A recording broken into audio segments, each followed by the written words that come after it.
So Sherry has joined me this morning for our latest installation of our series on meditations on the tarot. So we're down a couple of our normal conversation partners, but we are going to go ahead and go forward. This conversation is going to be on letter 3, which is the Empress. And Sherry, I was just going to go ahead and invite you if you have any immediate impressions. Is there something? Oh, Michael just joined us, so it looks like we are going to have a trio after all. Cool. So I knew that would happen, by the way. I already knew that was going to go happen. ahead. You can keep talking while we're waiting for him to actually like. Yeah. Well, I was just going to read the first little bit here at the beginning of the chapter, just for the viewer. Go for it. So he says, "Dear unknown friend, the third arcanum, the Empress, is that of sacred magic. Now there are 3 kinds of magic. Magic where the magician is the instrument of divine power. This is sacred magic. Magic where the magician himself is the source of the magical operation. This is personal magic.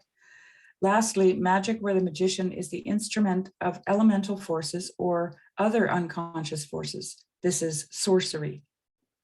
The teaching of the third arcanum, in view of the context of the card and its place between the second and fourth arcana, refers to sacred or divine magic. All magic, including sorcery, is the putting into practice of this." And then he has in italics, so it's important, that the subtle rules the dense. Force, matter, consciousness, force, and the superconscious or divine consciousness. So it is the latter rulership that the Empress symbolizes. Yeah, that's all I wanted to read, really. I just wanted to, Right. Because. What does he mean when he says magic? Right. He's talking about magic, and I mean, I can sympathize with people who are going, "Whoa, stop talking about magic." I'm out. Yeah. I'm out. Yeah. Right. So we should probably address the portion of the text where he specifically addresses that concern. Yeah. As to why he is using the term sacred magic and why he's still referring to it as magic and not just miracle, and why the term magic is that's really important. Is valid. What did you think about? I mean, he uses the example of Peter's healing of Aeneas. Yes. As his example. What did you think of that? Like, do you think that sounds right? Or oh yes, when I read that, I think I told you about this once. I had this experience when I was in India.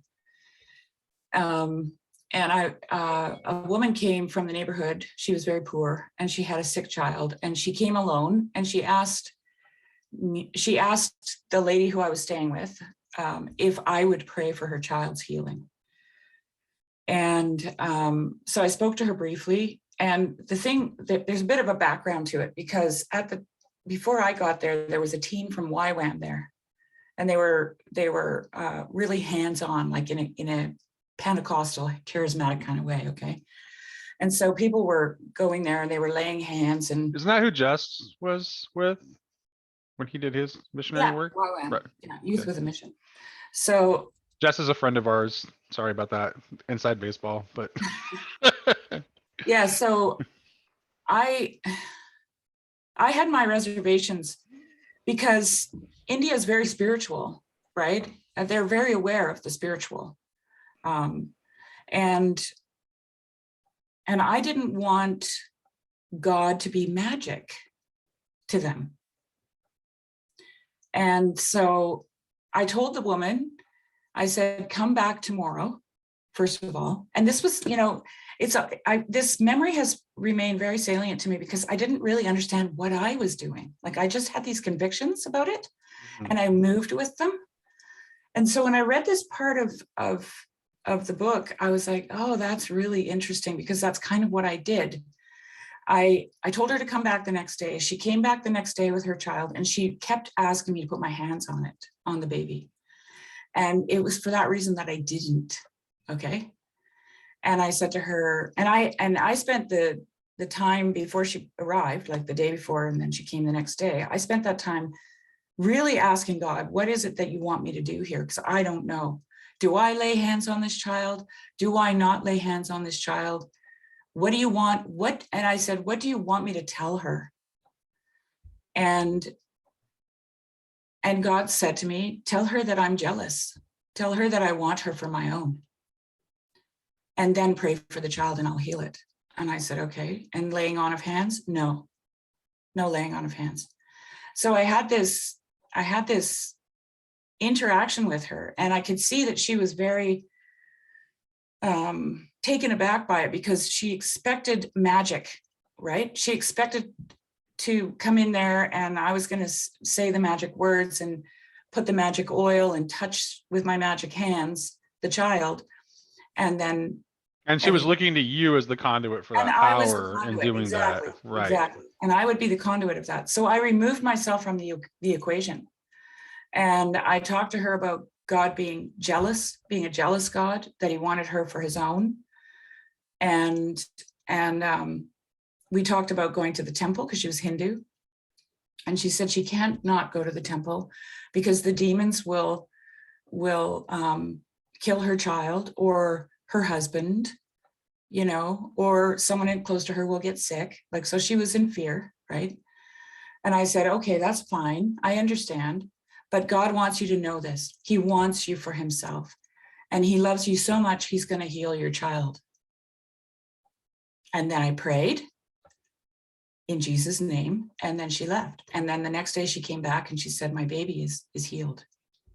And that's a great story. And we should probably kick it back to the text, because that's what I wanted to do. Because the parts of your story that you just told are exactly the components of what Tomberg is talking about in the text. Because, well, first of all, it ties back to the idea of the essence of magic being related to love, and it being a collaboration between two wills, human and divine. And then he also talks about that you wait on the revelation, and then you listen for the instruction into how to act, which is exactly what you did. Right. So that's an actual example of following that exact process that he lays out. Right. And that's what really jarred me when I read the text in meditation. It also shows that broader concern for what he talks about, how sacred magic is about not just mere physical healing, but about liberation. And in that story, you show that a concern that is not just about the healing of the child, but it's also about liberation of the entire family, so that they don't so that she's no longer feels like she needs to go to the temple out of fear of the demons. Yeah. That's not a good motivation. I'm sure there are practicing Hindus who go to the temple for much better motivations than that. But if that was her motivation for going, that motivation is she's enslaved. She's not. And so that was liberating for you to bring that awareness to her. Well, just as I don't want to sound crass or anything, but just as people in the lower classes of any sacred tradition, whether it be Eastern Orthodoxy or Hinduism, live in a superstitious kind of way, right? They actually do. That's how most of the people that I met in India, because they were all lower class, very, very low, not untouchables, but just right next to it. Right. And they lived in a superstitious way. And anyone I ever spoke to lived in fear, right? They had to perform all the things in order to keep the evil at bay. That was their whole life. And then you meet a Brahmin, and they have a completely different understanding of Hinduism, but they're also quite arrogant in the way that they perceive the rest of the world. Right. And that kind of ties into some of the stuff that he says later in the chapter about like where he talks about like how traditions like degrade by losing touch with mysticism and gnosis and magic. Mhm, mhm. So they just become Well, essentially, they're doing the he same. uses the word technique, which I can't help but think of, and he uses it in a very similar way to the way Jacques Yes, yeah. Ellul uses it too, where it's just like it's sort of a it develops a mechanistic kind of character. It's all the life is sucked out of it quite literally. It just becomes a machine, Right. a system that But, just essentially, moves Nate, on under its own dark momentum. the Brahmin and the person lower in the earthly hierarchy, the caste system in India, they work out of the same frame of mind. They also perform. The Brahmin also performs all the things, right? He Yeah. he bathes, like, I can't remember, 7 times a day or 5 times Well, a let's day. let's create some space here to welcome our other conversation partner this morning into the conversation. Right shortly after we started, Michael dropped in and joined us this morning. So Mhm. we have Michael Martin joining us in our conversation today. Um, Michael, I think you got I don't think there's much that you missed. There was just maybe a little tiny bit. Do you have any thoughts on what's been said so far? We kind of talked about the way Tomberg's defining magic early on in the chapter, and then Sherry went into her own little personal story, and that's really about all we've covered so far. Um, well, what's magic? Yeah. Right.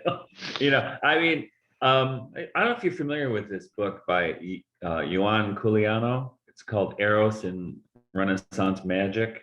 Mm-hmm. No. Phenomenal book. Okay. And one of the things he talks about there, and he was actually, I think he was a practicing magician or astrologer or something, but he was a professor at University of Chicago from Romania, and he was murdered in the bathroom by Ceausescu's thugs. Oh wow. Yeah. And he was young, it was maybe 35, 36. But in his book, he says, we don't call it magic now, but what do you think advertising is? Right. And it's the use of eros, the use of incantations, we'll call them spells, or you can call them advertising slogans. Yes. Right. Build back better, right? That's magic right there. Right. Right. And so it's all over the place. And I think the people who right now it's really, I've been thinking about this a lot lately. That's why it's the first thing that comes to mind, who've been really pushing this social engineering agenda, and not just for the last couple of years, but it's been really obvious for the last couple of years. They're using magical techniques. Yes, they are. Right? It's black magic though.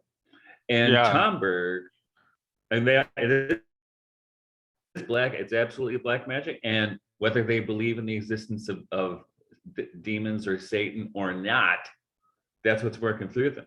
Do you think of the categories of the categories of magic that Tomberg does not approve of, or at least looks at like suspiciously? Because he does, like, personal magic is less of an absolute condemnation. It's definitely a suspicion, but not an absolute condemnation. Would you put it in the category of sorcery then? Which is like, Yes. that's the one that's like, don't ever do. So sorcery is characterized by the calling on of elemental forces. So do you think that's kind of music, or do you think that's kind of modern magic of the advertising? Do you think that's automatically accomplished through egregores then?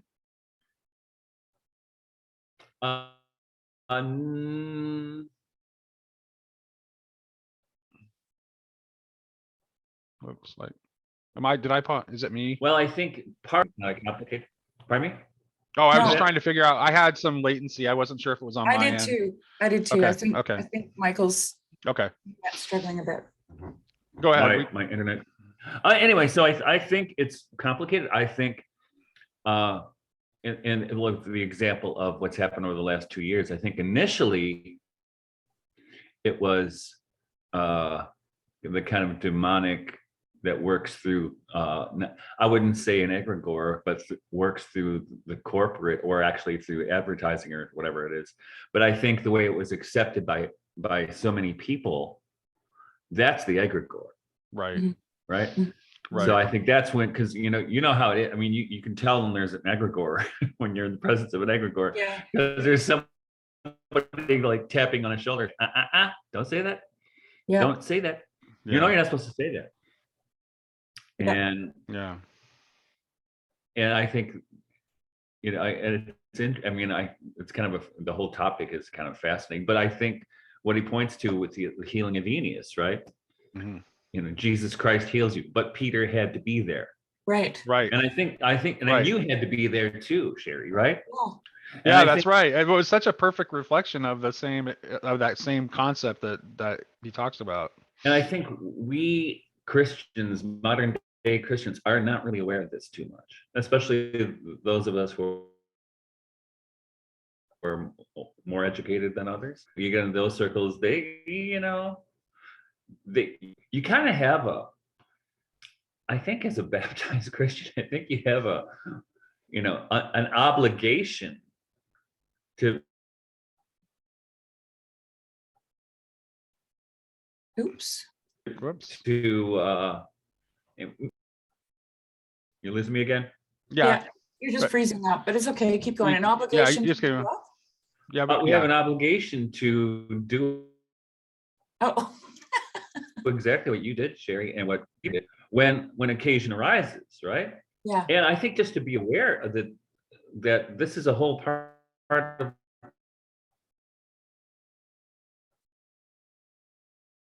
of creation that nobody pays attention, and the subtle realms of existence. Yeah. And I think I've had over the course of my life quite a few experiences, I've had to before. I had about a year ago, maybe a year more, my oldest dog in the room upstairs, and she felt there was something in her room, and she came up to my room, and a couple of times this happened over the course of a couple of months. Can you come up and bless my room? So I would go up and spread some holy water in her room, we'd pray, and it would leave her alone. And then it didn't leave her alone this one night.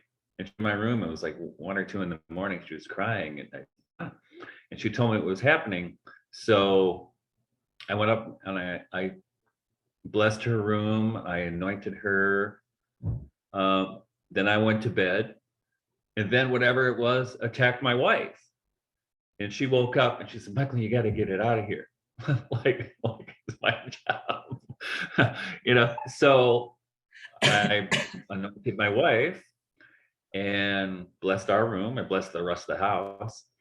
And then I went back to bed again. And as I was going back to sleep, I was saying the rosary. And usually, which is what I do, I can't go back to sleep, I call it the rosary. And just as I mentioned, I was falling asleep, I felt something push down on me, and I couldn't get up. I couldn't fight against it. I was trying. And then finally, I don't know what I did to get it off me, but it got off me. And then I had my wife anoint me. We blessed the house again. I think I anointed all the doorways and the windows. And it hasn't been back since. But that's, we're not crazy. That was happening. And it was funny that I mentioned that to a friend of mine. He said, "Yeah, the same thing happened to me." Yeah. So it's out there, and and it certainly felt malicious. I don't know if it was he was dead, or something more nefarious, or a combination. But I think, we don't pay attention enough Yeah. to that, and about ways to exorcise demons or egregores. Right. One of the things, because at the time I was 22 and a half or something when I was in India. And I mostly operate out of strong conviction. Like I get a feeling about what I can participate in and what I can't participate in, generally speaking. And that's kind of how I navigate the world. And when this happened, one of the things that came to my mind was, I don't know the will of God for this child, right? And to presume that I do is to take that, is to not, I don't know how to explain it. It's to wield a black magic, in a sense, right? That's what it felt like to me.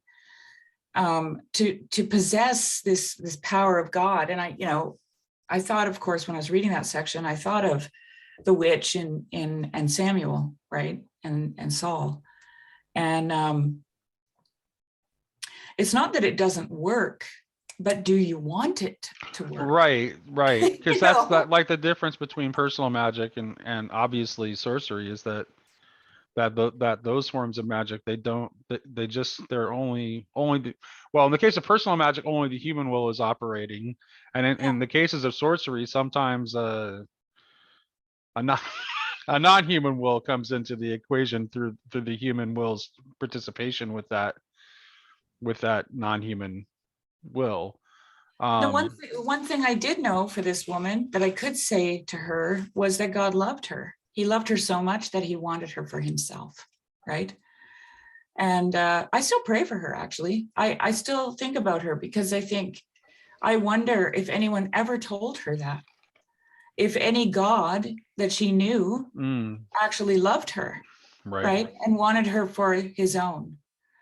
And I know that for a lot of these women in this caste, not even their husbands love them, right? Like they don't know that. They don't know what that feels like. They want it because everybody wants that, but they don't know what that feels like. And to have someone say that there's actually a God who loves you like that, I'm sure that she could never forget that. I'm sure of it. Yeah.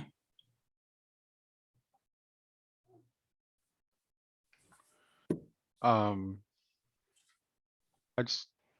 don't want to sidetrack too much, but like it was interesting that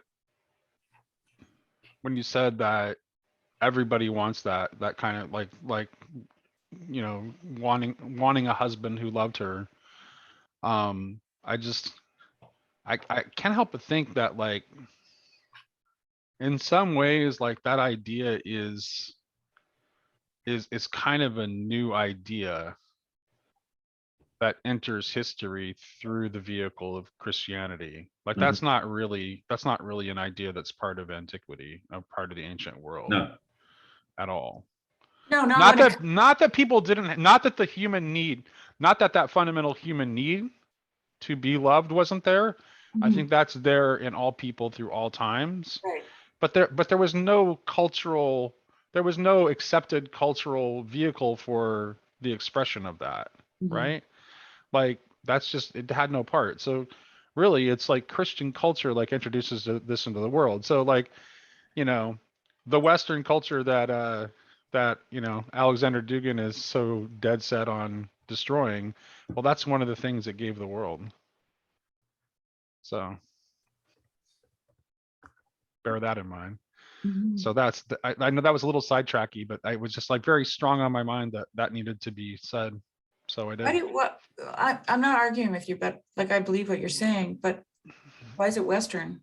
Like Christ was Western in so much as it comes out of it comes out of Christianity and Christianity and develops in the medieval Western world. Like the tradition, like the idea of romantic love is completely a Western invention. It happens in the Middle Ages. Oh, okay. Romantic love you're talking about. Oh, okay. Yeah. And I do believe, I think you're right to point to how important, how that is. That's a good thing. That's a good thing that Western culture brought into the world that I think is not to be discounted. Even though, I mean, we get confused about it and, we have, perversions of it in our age, there's still something fundamentally good there. It's interesting because India That really came out kicks of, at it, eh? yeah, India right, kicks at romantic love. Like that, right, that's like their biggest fear right. is that Right. people will start falling in love and getting married, not getting married for practical purposes, because But that's, that was the same fear in the West until yeah. Right. the Middle Because Ages. tradition, and this is like the thing. It's like tradition. You have to have a little bit of suspicion toward traditionalism too, because tradition at its core it's so old that it's invariably pagan Well, it can ossify, in its right? sensibilities. Yeah. Yeah, and I think and I wrote about this in Sophia in Exile. I think what happened with the troubadours is they had some mimetic desire or mimetic rivalry with the peasantry who were able to marry for love, Right. Right. whereas Right. the nobility weren't, Right. Mhm. right? Yeah. Which when you can't marry for love and you're the nobility equals promiscuity, right? Yeah. Yeah. Right. And now we're all nobility. Yeah. Yeah. Yeah. Yeah. Well, that's actually something I almost said earlier when Michael was having a little bit of connection issues, is like I wonder about like if one of the reasons in our time and our culture that we don't have a problem with this idea of like the holy person as like a unique factor in the being able to be a conduit for this sacred magic is our extreme egalitarianism, where it's like we also don't want the idea that there can be someone holier. So Because I think because I had that thought, I don't remember where in the book in the chapter, but because that's only because we raise people up. Like we want this egalitarianism, but we don't actually know how to do it. Because you just use the word holier, right? right. Which raises someone up. I would say everyone is holy, and some people manifest that holiness more than others, or in the case of the tarot, are just more reflective and conscious of what it means to act in the world, right, magically. So I think it's also a case of what St. Paul calls gifts, right? Right. Discernment yes. is a gift.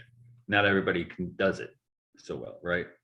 Mhm. Or tongue is a gift, or whatever is a gift, right? And Right, but we teaching want to is- think that we have this tendency to think that everybody should have access to the same gifts because of we've taken this sort of egalitarian idea to its extreme. And That's then right, we which is why I'm joining the NBA next week, Right, right, because exactly. I deserve as much That as somehow it's an injustice that if there's any particular gift that's denied to you, that that's so I think there's a connection there. That's my idea of social justice, is me getting paid as much as a guy in the NBA without the skills. Without the skills, yeah. Yeah, exactly. Yeah. Yeah, and then Right, we start rating the gifts too, right? Like we don't see them all as equal. And that's what Paul yelled at the Corinthians about. Knock her Yeah, off. exactly. yeah, exactly. It's an ongoing problem, definitely. Yeah. But So that's anything else that we want to say about like the early portion of the letter, that the definition of magic? This is early or not. That's not early. But interesting when he's talking about miracles. Mm-hmm. Right? Mhm. I was reading this essay. I bought this book. It's by Pavel Florensky. It's called, I think it's called Early Writings or something like this, which are writings from before the Bolsheviks, I think, for the most part. And he's writing one on miracles, and he was a scientist, so he brings science into it all the time. Science and religion, and their science cannot, in his estimation, take into account the supernatural in the case of miracles. Whereas, he argues that miracles can be or will eventually be proved scientifically. But that doesn't mean they're not miracles. And the other thing he points to is superstition, which is outside of that, which can often be confused with a miracle.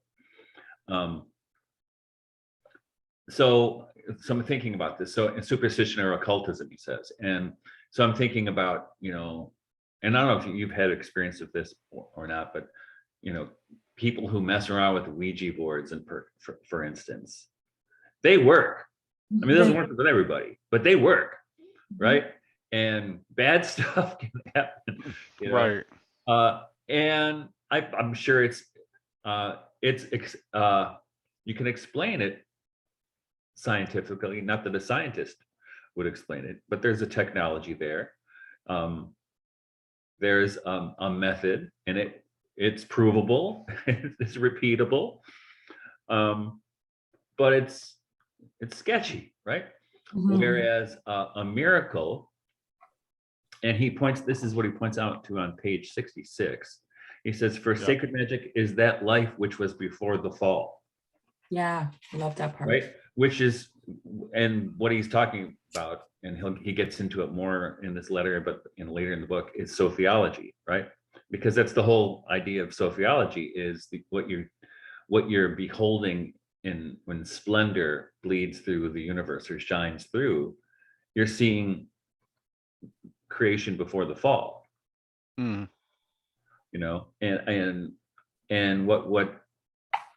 the other part of it, but you're also at the same time, or very close to it at the same time, seeing creation post-fall. Yeah.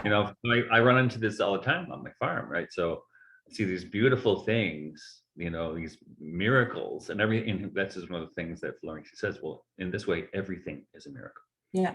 Right. So you see this miracle shining through, whether it's the land or whatever it is. But then, you get the fallen part too, where storms come in and destroy things, and it's not good. In fact, Robert Flood has a book on meteorology where he talks about precisely that kind of thing, and he connects it to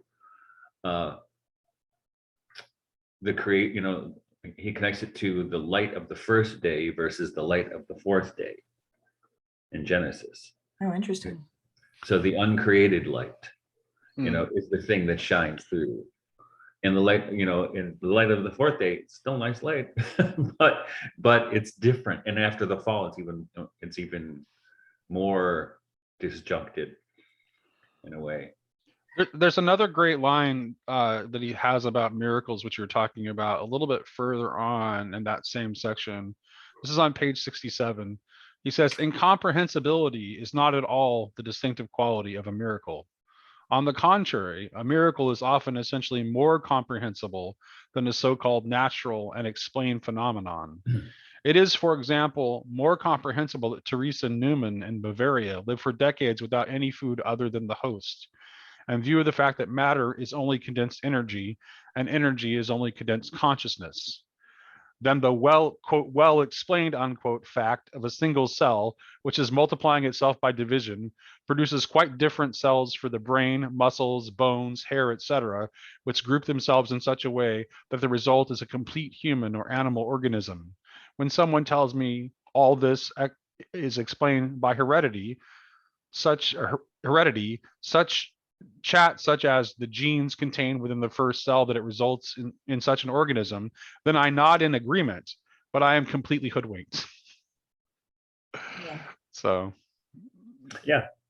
Getting back to that, what you said about Sophia, I thought that when I read this part on page 62, he quotes Paul in Romans, for the creation waits with eager longing for the revealing of the sons of God.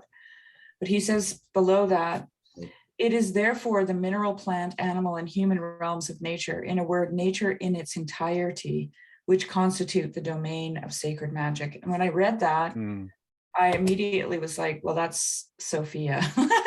It is. I have it underlined and starred. Oh, there no. You go. Yeah, that is Sophia. And then he also says, something that I had underlined here when Nate was reading 67. He says, the miracle is the visible effect of an invisible cause, or the effect on a lower plane due to a cause on a higher plane. And this was the thing, going back to my story about India, I really felt like I was going to be the channel of a lot of power that I couldn't see. And I didn't want to wield that wrongly. Like, I was really terrified of that, you know, and that's why I needed time, right? That's why I said to her, come back tomorrow. And yeah, anyway, because I feel like what's going on this higher plane that he talks about there is really the thing that moves everything, right? Well, and the way the quote you just read from the book, I mean, with all of nature, I mean, that's, Yeah, there's an inherent sacramentality to that, right? exactly. So, I mean, nature as a sacramental vessel, and I think, and this is my experience on the farm anyway, and in other ways, but especially on the farm, is that the task we have is, and I think about, this is why I think I always called farming the redemption business, you know, organic farming. It's regeneration, right? I mean, there's one of my favorite poems ever is "Regeneration" by Henry Vaughan. It starts award in bonds. One day I stole abroad. Award and still in bonds. One day I stole abroad. Right, where he was heavily influenced by Jakob Burma and the Rosicrucian writings of the 17th century, and the idea which he and his brother and some of his contemporaries were carrying forward was that they were rejecting the scientific revolution that was then starting with Descartes and the, you know, nature as thing to observe, you know, The great divorce, that's what I'd call it. And it is the great divorce, and they were rejecting that, but they weren't rejecting science. They wanted to maintain the earlier idea of the microcosm and its relationship to the macrocosm, and the existence of angels and spiritual beings.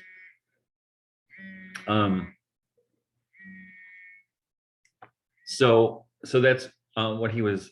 That's what he was up to, and regeneration is this idea there. And he was a physician as well, and the idea is to restore things, even if, you know, momentarily or fragmentarily, to their original, their primal beauty or primal state, which is and their fullest potential too, right? Like to give them the opportunity for that. Yes, and that's why it's called regeneration. And I think the, you know, perfect example is in the fallen world. You know, you can only do it so much. It's not long lasting, like the resurrection of Lazarus. Yeah. Right, he eventually died. But he was brought back, and so that's this kind of image of regeneration. Right, and which is what Paul does with, or Peter does with Aeneas. It's regeneration, and this is well, and I to me, it just, this is something we just don't pay attention to in our culture, you know, and it's been a throwaway culture, right? And people talk about sustainability, and they're not talking really about sustainability. They're talking about recycling or whatever they're talking about. But it doesn't seem to have. And when Bill Gates talks about sustainability, you know, you've reached cloud cuckoo land, right? Well, because, you know, nothing to do with sustainability. This is the miracle of composting for me. if I might just venture into composting. So Go ahead. Just on this theme of regeneration or generation and destruction, he contrasts, this is page 67 and 68, reading from the bottom of page 67. The practical aspect of the scientific ideal is revealed in the progress of modern science from the 18th century to the present day. Its essential stages are discoveries and putting in demand service successively steam, electricity, and atomic energy.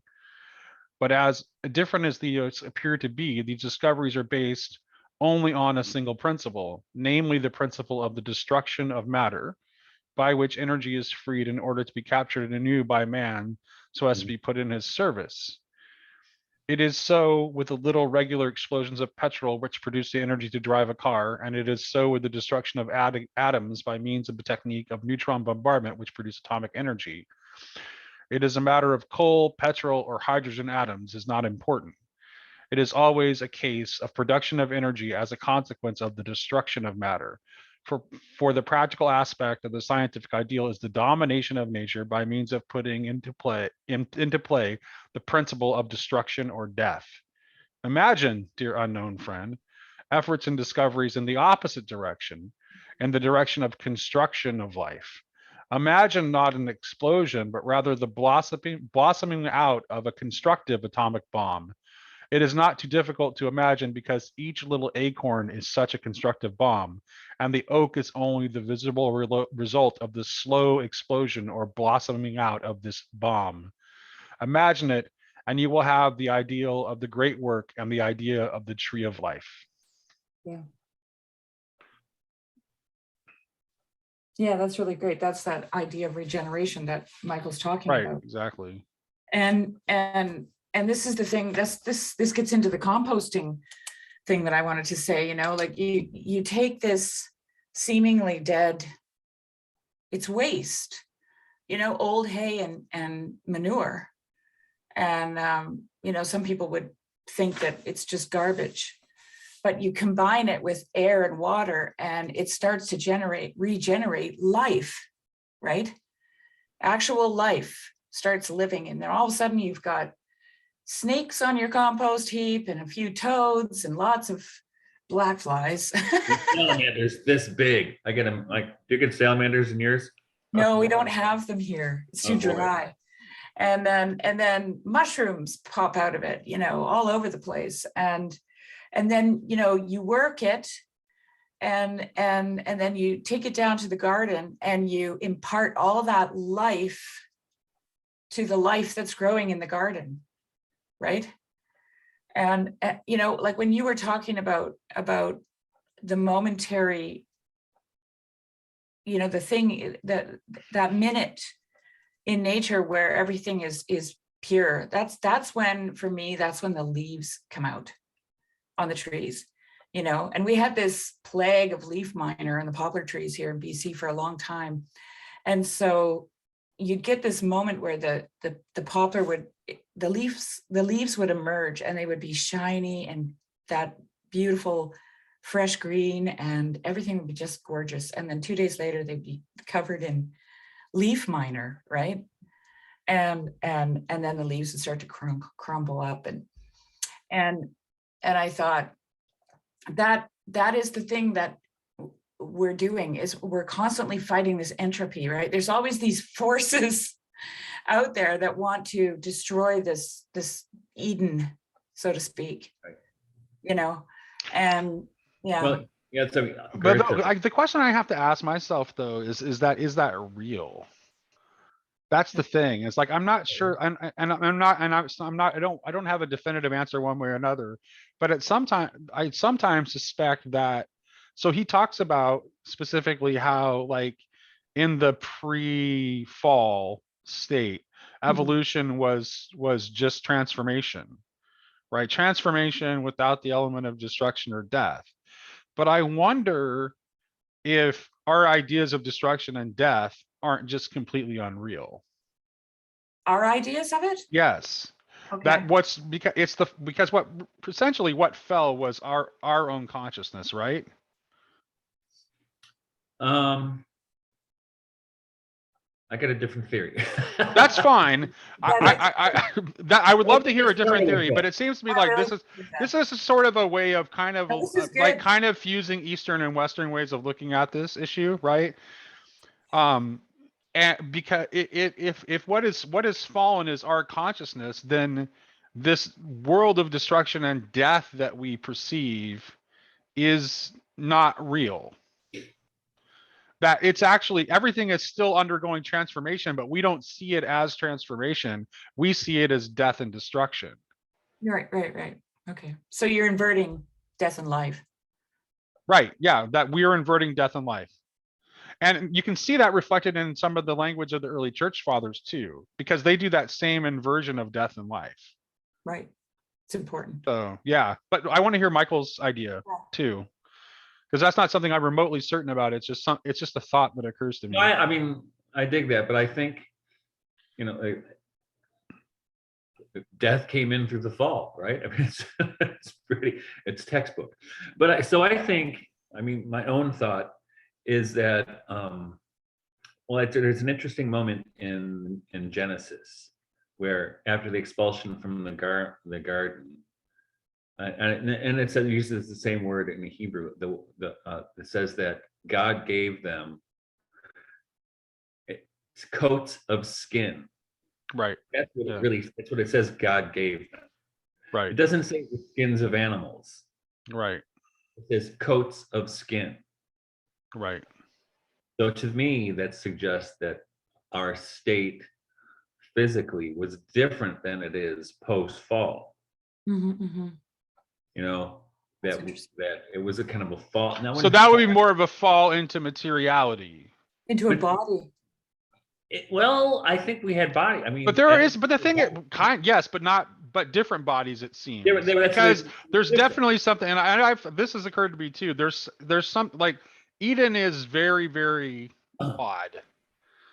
It really doesn't seem to exist in the same sort of world that no, and that's what later in the book, Tomberg talks about the resurrection body. I think it's in the 14th letter. Right. But and which Jesus ate fish. After the resurrection, he said, "Put your fingers in the holes." Right. So he was, but it was more. There was a plasticity about it, right? But he's also not recognized. He's also not recognized. Walks through walls and seems to appear and disappear at will too. So right. So, but I would assume, that the body prior to the fall was more like that. I think, I don't think completely like that, but probably more like that. Right. Yeah. So at least into a maybe a fall into like a lower degree of materiality, which that would kind of like, that certainly would play along with like traditionalism's idea of like cycles. And the lower you get, the denser you become. Right. Exactly.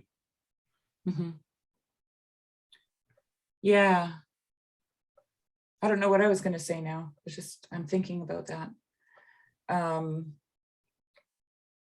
Like what you were saying about the not real. I think, this is what I think. So this is what the leaves in spring say to me. They come out on that first day, and I always be sure to go and see them because they are the real. And then comes the entropy. And I think that we only get glimpses of the real. That's why. Right. That's how I identify the real. You don't, the real isn't in your face.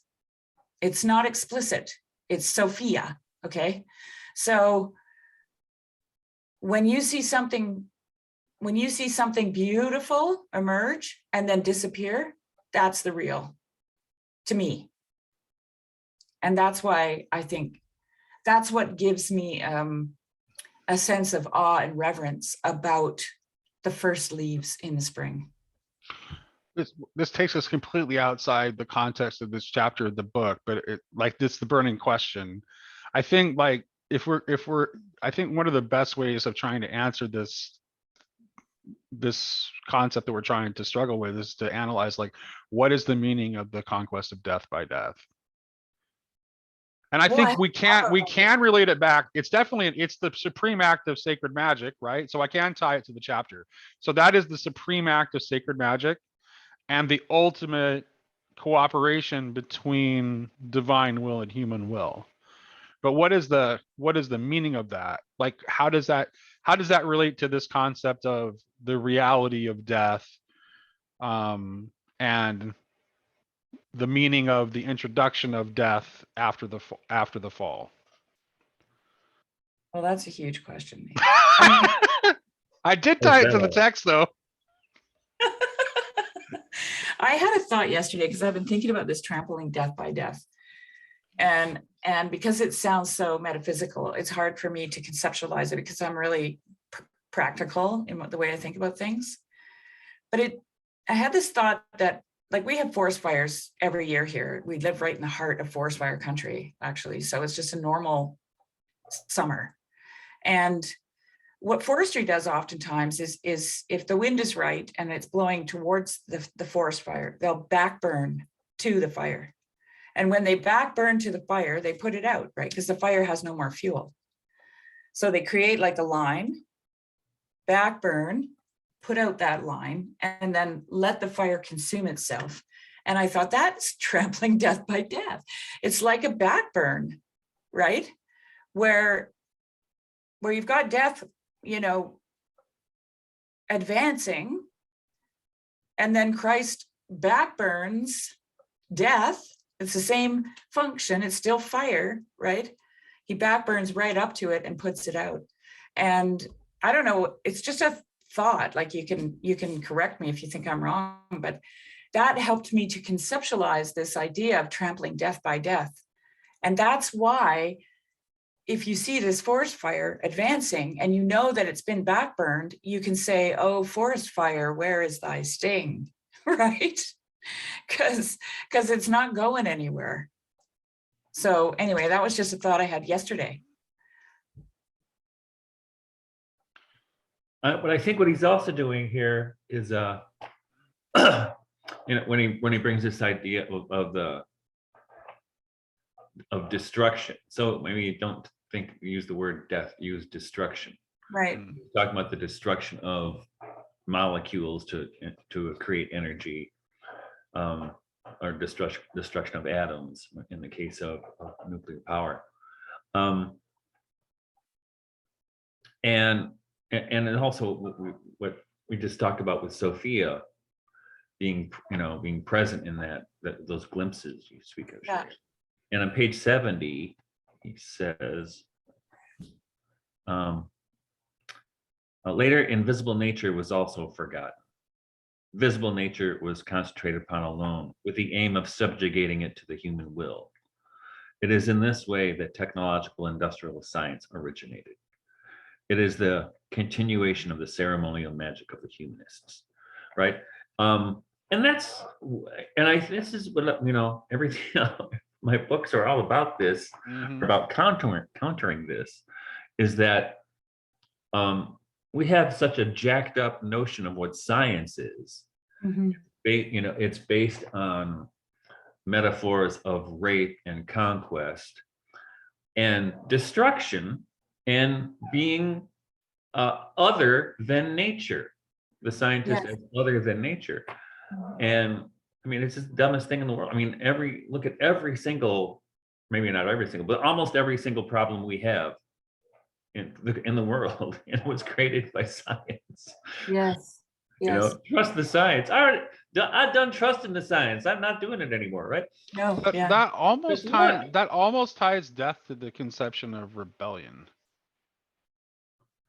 Well, it's rejection of nature. If it's a rejection of nature, right? Exactly. Kind of an Oedipal conflict, or it's just trying to destroy the mother and the father at the same time. But isn't there a redeemed version of death, though, Michael? Because, like, in the case of let's just say, like, we've got this phenomenon here where the salmon feed the forest because the bear go in. Right. The salmon spawn, they die. The bear go in, they drag the bodies out into the woods and eat it, right? And so the salmon actually fertilize the forest. And so you have this necessity, in a sense, of death. And that... But that's post-fall, right? Post-fall, yeah. Yeah. And that's okay. I mean, but when you're talking about death in that vein, is it really, if you're talking about death and you're looking at it from that view, to me, that looks like transformation. That's life. Yes. And which is pre-fall. But to me, like, this is my question to Michael. isn't that the Sophia of death? Yeah, I mean, That is- you can say that. I mean, what you can say is that life is indestructible and just changes form, right? Right. Right. Right, which is, I mean, that's in a way, that's how the Sophianic triumphs over the fallenness. Right. Which Well, would mean, Now, I don't know what that would look like in a regenerated world. right. You know, probably things would not be subject to decay and But I would suggest that's what is regenerated in a regenerated world is us. Because I mean, because I'm ultimately because of Christ, I don't think we actually because of Christ, I actually don't think we can escape the idea that man is the measure of all things. I really don't. I think that necessarily follows from any robust Christology. So if we are regenerated and we are and we gain eyes to see and ears to hear, then wouldn't that tilt it from death to transformation? Well, yeah. That's what I was suggesting earlier. And that nature fell with Adam and Eve. Right. That's Because nature is in a great deal is kind of like it's connected to us. and humanity is then regenerated by Christ, and our job is to regenerate everything else. Correct. Yes, yes, precisely right. Yes, I think that's it. So yeah, that's good. We're not doing a great job. Just want to say that. We're doing a terrible job, We're but not. I think that that's good. I think we did a good idea. I did a good job of integrating a few different concepts there. That was good. We went way off the text though. No, we didn't. Not No? really. I No, I don't think so. No, because generation and destruction is a huge theme of the section that we were discussing, which is why it came up. True. And part of what he's talking here, though he doesn't mention it explicitly here, this comes straight out of Goethe and Steiner.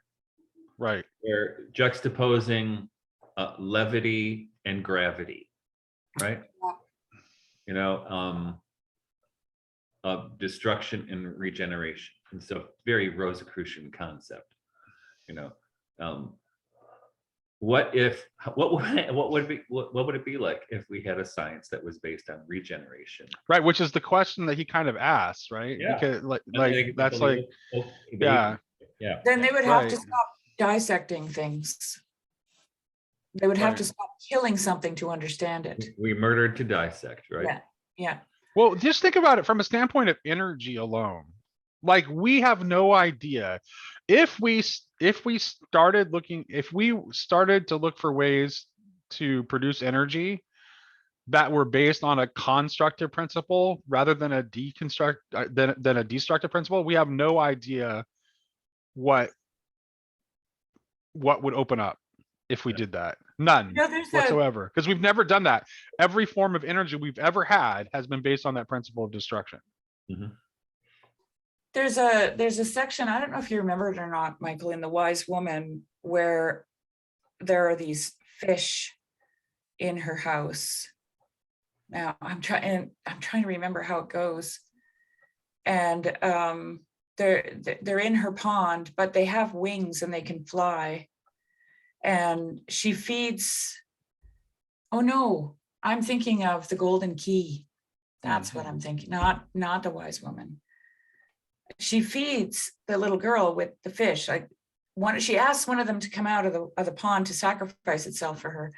And then it goes into the pot, it flies into the pot, and then they eat it. But it comes out later as a transformed being and it gets set free.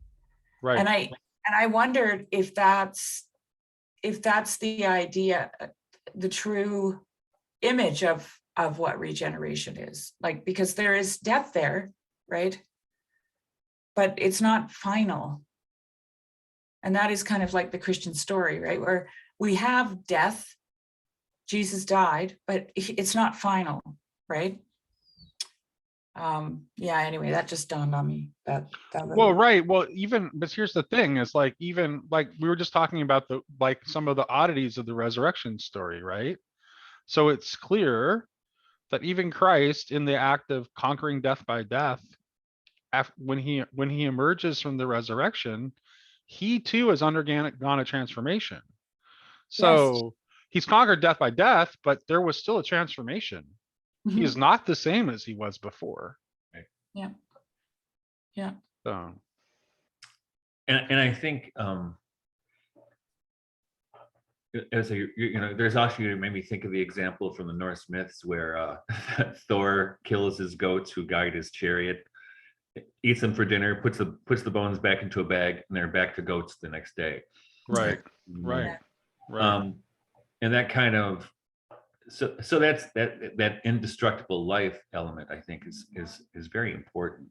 And it's also a Yeah, kind of advantage. And compost pile is also indestructible life, right? right. It's but I think, as Nate was just saying, with the post-resurrection appearances of Christ, it takes a different kind of perception, to which Yeah. humanity is not at that point. I mean, some people are, I suppose.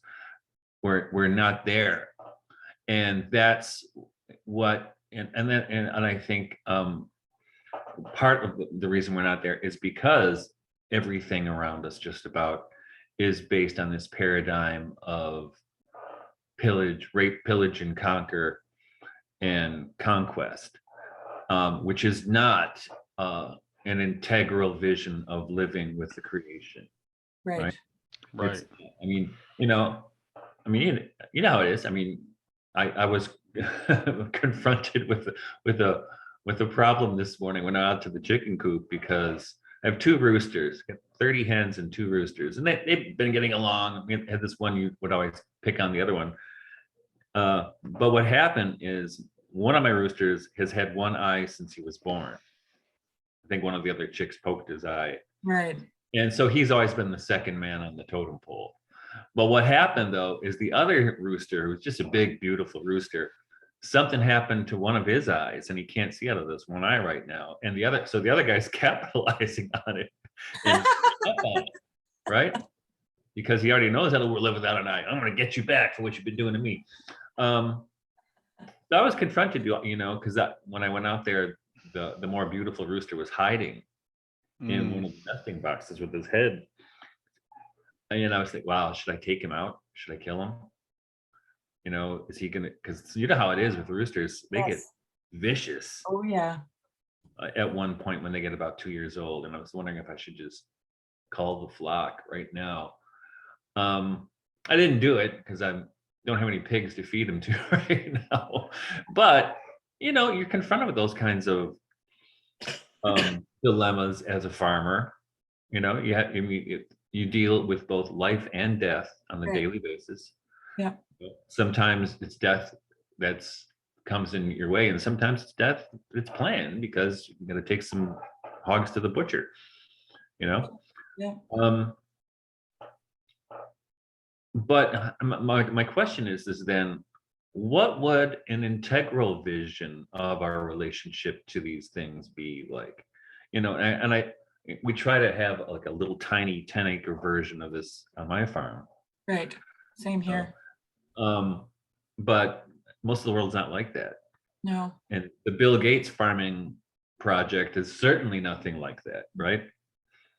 So I don't want to hear him talk about sustainability. No. Because it's not sustainable. It's sustainability for his investments. Right. It's not for the earth. No. As much as they say it is, they don't. It's hard to take seriously all these people who've been exploiting the earth for the last several decades. Give you a green energy speech, right? Yeah. Yeah. Because it's like this saying, "Oh, I cut off this pipe 3 times; it's still too short," right? There's such a disordered relationship to creation in our civilization. Yeah. And what I've been, everything I've written, the 20 people who read my books have discovered is that I've been trying to reverse that for a long time. How do we have an integral relationship to the world? And I mean through science in particular. Yeah. Yeah, How do we do that? Well, what The about thing is, it's not this? that how, but we can. Why aren't we? right. Yeah, yeah. Like I I think, think I'm a little bit optimistic on that front because I do see like at least amongst amongst a growing number of scientists, like to me the scientific paradigm seems to be shifting a bit to be more open to having, a different view, I think. So yeah, but but they're being herded like sheep, in my opinion, with diversions of like green speeches by Bill Gates. It's just candy, right? It's like, look over here, look at all these smarties, look at all the colors. Mhm. And what you're they, saying, are you saying that capitalism spoils any positive momentum that we not always, but Well, it's power. rare. Yeah. It's rare. And the thing is, like when you said it, nature is disordered. This is the problem for most of humanity. They want to order it, right? And they don't want to give that disorder to nature and give up their ordering. They don't believe that they believe disorder is chaos. That's what they believe.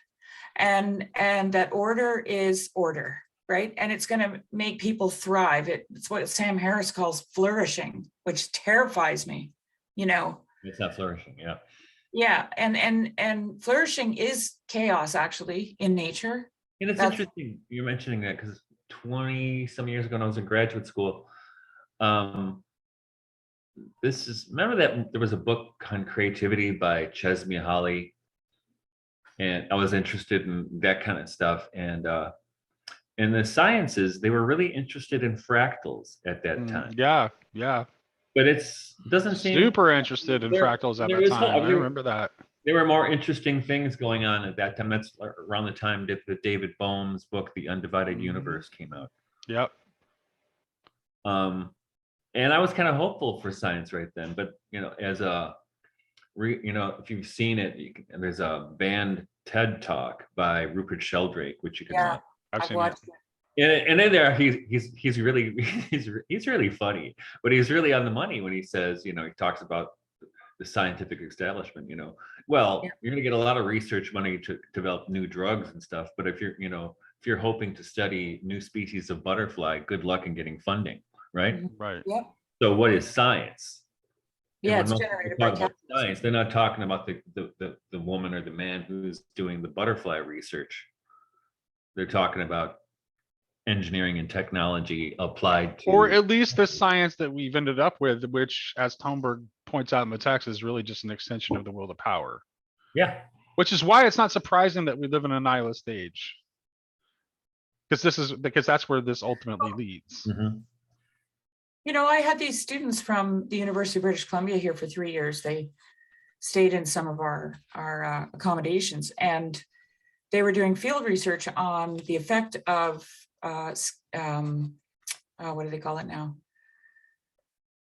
After a forest fire, they go and log out an area. The word scavenge comes to mind, but it's the wrong word. Anyway, so something that's already devastated, they log it. And they wanted to know how many mice and field mice were left, deer mice and field mice were left in those areas, scavenged areas. And 3 years and a lot of money when they had a team of like 4 people, and every day they went out, and they did this work and they wrote up papers. And the PhD student who was heading it, she said to me, "This is not looking good for the logging industry." And I'm like, yay, kind of thing. And I said, "I can't wait for your paper to come out," and her supervisor was really excited about it. And it got all done and they shelved it. Wow. It was peer reviewed and everything because it was her paper, but they quickly got rid of it. And the only reason they did that was because they were required by law to do a study, but they never published the results of that study so that they could keep doing what they were doing. Isn't that amazing? maybe amazing isn't the right word. Yeah. Well, I mean, amazing. Discouraging, yes. Yeah. I'm thinking of the German word for bluffend, you know, like it just makes you stand there with your mouth gaping open. Like, yeah.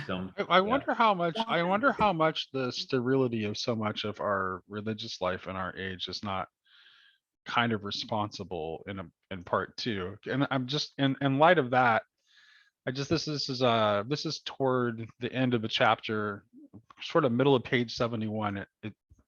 I'm not sure how far I'm going to read because I have a whole bunch of this highlighted because it's a really good section, but I'll go as far as I think seems necessary here. So middle of page 71, the religious life, as everyone knows, is not exempt from decadence.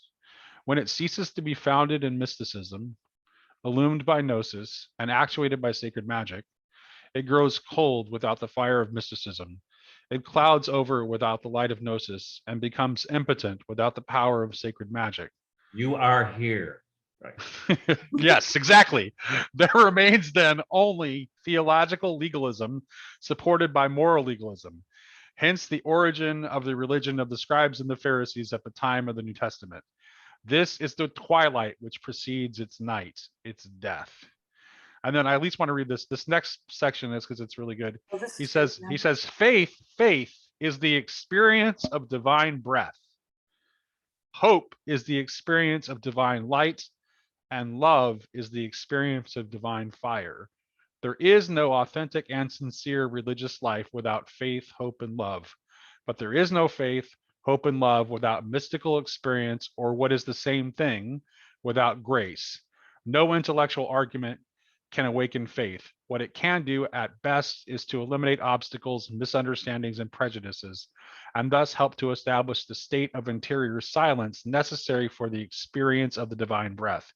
But faith itself is the divine breath, whose origin is found neither in logical reasoning, nor in aesthetic impression, nor in human moral action. And there's like, so that's a really good section. There's a whole bunch more. I can keep going, but that's the part that I mainly wanted to highlight. Yeah, but I mean, I just before you read that, I was just thinking, I mean, really all of culture needs mysticism, gnosis, and sacred magic. Yes. Correct. Yeah. Every I was place, at, not just the yeah, church. I actually talked about that in our last, he mentions that in the previous letter too on the high priestess. And I brought that up in our conversation, like these principles of like any kind of anything that has been built up by humans, in order for it to have actual life sustaining it, it needs those things. Yeah. Or it's just going to become, its technique is going to take over. Right. And it's in a where was I talking to somebody the other day?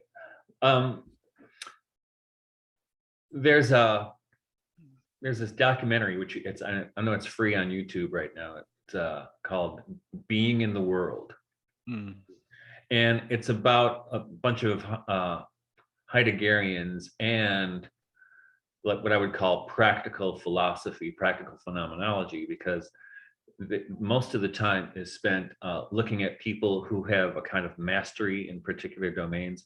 Like there's a flamenco singer, there's a cook, a speedboat racer. They talk to athletes, right? And there's actually a Japanese carpenter who's just wonderful, because those domains of expertise show how to be in the world, right? Because those people achieve, and what they do, they achieve it through a kind of mysticism, gnosis, and sacred magic. Yep. Because they don't necessarily know how they're doing what they're doing, but it's so musicians as well, right? It's so not just part of their being, but it allows their being to shine forth and allows them to relate to the world, right? Right, because I think ultimately this is what being human is about. Exactly. And like you said, Nate, to reduce it all to technique, it's not. I mean, you could reduce playing the guitar to just technique. And there are, if you look on, Snapchat or whatever, Instagram, there's a lot of people with great technique, but no soul. Right. No soul. Right. And so, and that's the difference. This is why every sane human hates Kenny G. Yeah. Well, it's interesting, when I was a kid, for instance, I was just learning how to play, and my friend was really a gifted guitar player. And we're about the same age. And our other friend's older, his father was a folk musician. And he told his son, he said, I know you like this one guy who's really proficient, but stay with Mike. And the guy said, well, and he told me this years later. I said, well, why did he say that? He goes, because Mike plays from his heart. And that's how you become a musician. And All I want is a red guitar, 3 chords, and the truth. That's for free. Chords and the truth. But the thing was, and I've, if we live in an age where lots of people display their technique in music in particular on YouTube and stuff, which, Yeah. I mean, it's good. I mean, it's good to know technique, but there's a difference between knowing technique and being able to play. Yeah. There was a kid, actually, he's an actor now. He's been in quite a few movies. I gave him guitar lessons when he was a kid, and he was 15 or so. And I was giving him this lesson, and I said, "You're doing pretty good. You're not doing a good job, but you're playing from your head. So play from your butt." I was just joking around, right? And I didn't see him for 15 or 20 years. Then he connected with me through social media, and he messaged me right around, "I'm still playing with my butt." Yeah, that's great. That's really great. Yeah. I wanted to read in connection with that section that Nate just read. I wanted to read this, but that's not it's on page 68 at the bottom. But does not the Bible say that the approach to the tree of life is defended, and that at the east of the Garden of Eden, God placed the cherubim and a flaming sword which turned every way to guard the way to the tree of life? Genesis 3:24. Yes, it is defended, but the defense is not absolute and general. It is specific. Read what the Bible says here. Then the Lord God said, behold, the man has become like one of us, knowing good and evil. And now lest he put forth his hand and take also of the tree of life and eat and live forever. Genesis 3:22. Now it is a matter here of defense against putting forth the hand and taking from the tree of life. And it is this and only this that the flaming sword at the Garden of Eden prevents. Putting forth the hand and taking. This is the motif, the method, and the ideal of science. It is the will to power underlying the scientific attitude which is prevented by the flaming sword of the Guardian of Eden from repeating the act committed with respect to the tree of knowledge of good and evil. But the motif, method, and ideal of Hermeticism is contrary to that of science. The will to serve underlines the fundamental Hermetic attitude. Instead of putting forward the hand to take, the human being opens his mind, his heart, and his will to receive that which will be graciously bestowed upon him. The inspiration, illumination, and intuition that he seeks are not so much conquests accomplished by his will. They are rather gifts from above, preceded by the efforts of the human will, endeavoring to become worthy. Right. So this is the difference between the mystical life and the scientific one, is that they will to possess, and the mystic waits in expectation to receive. And that's what Goethe's scientific method was, actually. Exactly. Right. That's why he could. That's when he wrote the Metamorphosis of Plants. That's what he was doing. He was just waiting to receive.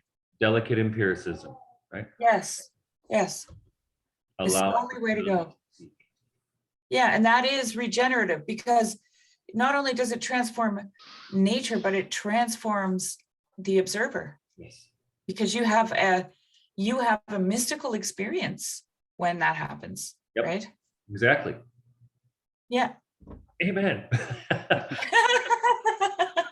Well, also, right, but yeah, but also that method of observation, like in order to do it, you have to be beyond the subject-object dualism of the post-Cartesian age. Otherwise, you can't even do it. Yeah. So, yeah. You have to be quiet. You have to be present. But you could stop dismissing Goethean science. for one thing, right?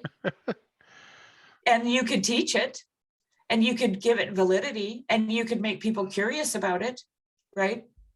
And then they could try to do that, and What's they the would. status? Like, you've lived in, in the part of the not in Germany necessarily, but at least in the German speaking world. It's like, what's the attitude toward the Goethean approach to science there? I mean, I know Goethe is basically like as revered as Shakespeare Well, he's for very German revered, speakers. actually, in Switzerland. My father-in-law told me I should read Goethe, actually. I didn't know who he was at the time, so I didn't pay any attention. And my father-in-law was like a very very anti-God, which now that I think about it, I'm like, why did he want me to read Goethe? but there was something about Goethe that resonated with him, obviously. And Steiner is also very prolific in the German-speaking world. There are lots of anthroposophish communities, old folks' homes, kindergartens, schools in Germany. A lot of them in Germany. There's a lot of them in Switzerland as well. Homes for handicapped children. And there is a more holistic, or a tendency to approach nature in a more holistic manner. But you know why? Because they ruined their environment. That's why. And they were forced by necessity to preserve what they had left. And then they had to go, wait, we need to look somewhere else, you know? It can't be what we were doing. You know, they used to have huge forests in Europe. Now they just have little clusters of forest here and there because they've cleared the land for agriculture and, you know, all that. So I think, yeah.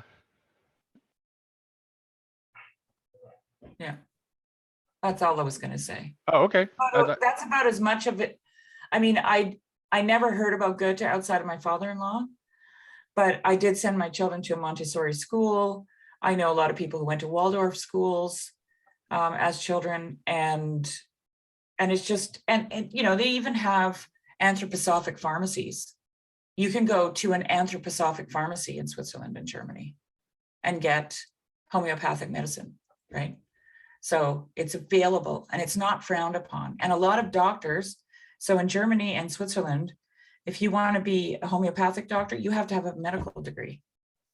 So they're both scientific and homeopathic. Yep. Which is really interesting. Right.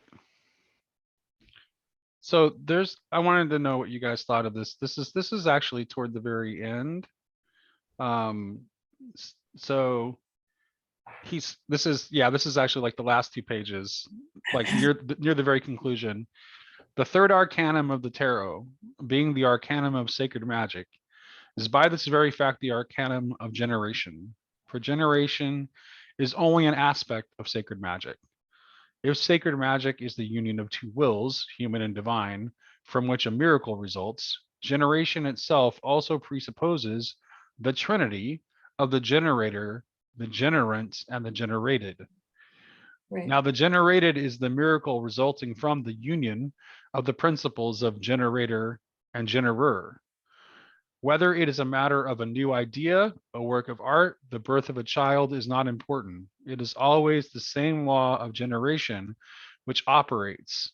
It is always the same arcanum, that of fecundity, which is in play. And it is always the same mystery of the incarnation of the word, which is the divine prototype here. We have said above that sacred magic is life, such as it was before the fall, as life is always generative. The arcanum of sacred magic is at the same time that of the generation before the fall, vertical generation, from a higher plane to a lower one, instead of horizontal generation, which is accomplished on a single plane. The formula of this mystery is well known. Et incarnatus est de Spiritus Sancto ex Maria Virgine. It contains the trinity of the generator above, the generate below, and the generated, or the Holy Spirit, the Holy Virgin, and the God-man. It is at the same time the formula of sacred magic in general, because it expresses the mystery of the union of the divine will and human will and the element of blood. The blood, in its triple sense, mystical, gnostic, and magical, is the scepter or power of sacred magic. Yeah. Speaking of Yeah. Steiner. Amen. Yeah, and Yeah. you know, that was one of the things that I really kind of wanted. I don't know if you have time to talk about it, but I wanted to talk about, because he's mentioning it here, and he mentions it way back at the beginning about the coming together of the two wills, and and that makes something sacred, right? So where is it here? I just want to say something slightly controversial about part of his observation here. I know he says that he's talking about a Trinity and not the Trinity here, but yeah, I'll leave it for another time. Go ahead.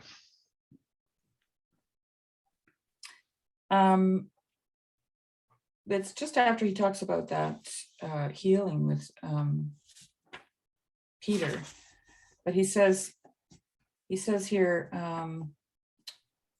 the work of the redemption, being that of love, requires the perfect union in love of two wills, distinct and free, divine and human. The mystery of the God-man is the key of divine magic, being the fundamental condition of the work of the redemption, which is an operation of divine magic comparable only to that of the creation of the world.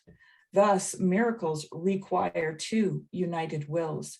They are not manifestations of an all-powerful will ordaining, but are due to a new power which is born whenever there's unity between divine will and human will.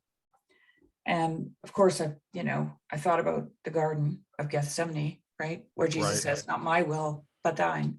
Right. And in that moment, he goes to the cross after that, and everything is regenerated, right? Renewed. And I also thought about my experience with the woman in India, when the thing that made me the most afraid was to assume that I knew the will of God. And I've often said that we need, it's walking in integrity, being righteous like Job was, for example, is being oriented to God. I've put it in those terms, but thanks to this passage here, I realized that it's actually a coming together of the divine will and the human will, right? Right. That's how Job could call himself righteous, because he knew he was in alignment with God. And Christ could go to the cross because he was in alignment with God. And their acting out in the world after that was regenerative, right? So anyway, I just wanted to say no, that. that's another section that stood out to me. I think I had that highlighted too, but I just didn't get a chance to bring it in and then flow the conversation. Yeah. But that's what's really important, because that to me is one of the most powerful ideas in this chapter, is this connection between sacred magic and love, especially when you hold that in contrast to this, to the magic of the scientific revolution, which he sees as like kind of following in the wake of the ceremonial magic of the Renaissance, which is based on the exact opposing principle. Well, it's not oriented, right? It doesn't face God. There's this, I don't know, I just keep using that terminology because it feels right to me, is that there's a facing the creator as the creation, a facing together, which is, yeah.